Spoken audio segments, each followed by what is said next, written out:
politique, religion, même but, même objectif, même enjeu, même problème. Je commence par le but, de rassembler le plus de personnes autour d'une même idée.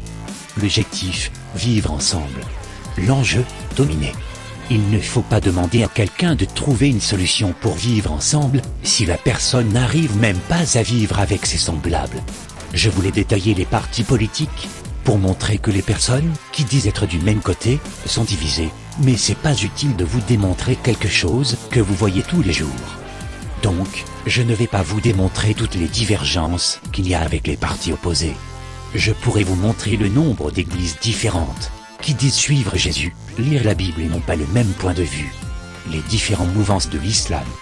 Tous le même problème. Donc, je vous le dis, si l'on ne suit pas quelque chose de réel, oui, quelqu'un va essayer de nous imposer son point de vue, ses idées, et dominer tout le monde, sans prendre en compte tous les différents points de vue.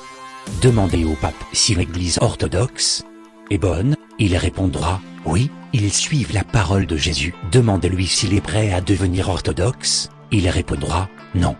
Il mettra en avant les différences. Je dis dans un sens mais dans l'autre sens c'est le même résultat.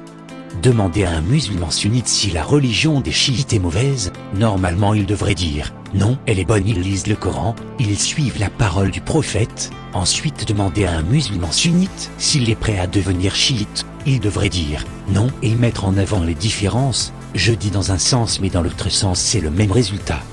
Demandez au Dalai Lama s'il a quelque chose contre les religions en général, il dira « non » dès l'instant que la personne recherche la vérité à être libre.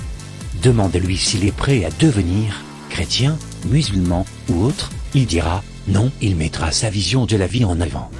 Donc, il ne faut jamais demander à quelqu'un comment vivre ensemble, parce que la réponse sera « écoute-moi, suis-moi et tais-toi ». Aujourd'hui, nous avons qu'un point en commun, c'est d'être égocentrique. C'est pas l'idéal pour construire un futur. Dans le passé, il y a eu des personnes de bien, qui ont donné des messages de paix, permettant d'unir des personnes de différents points de vue sur un point de vue commun. C'est la seule façon d'avoir la paix en respectant tout le monde. Et aujourd'hui, comme hier, on veut unir tout le monde avec tous des points de vue différents. Ne soyez pas stupides, ce n'est pas du tout la même chose.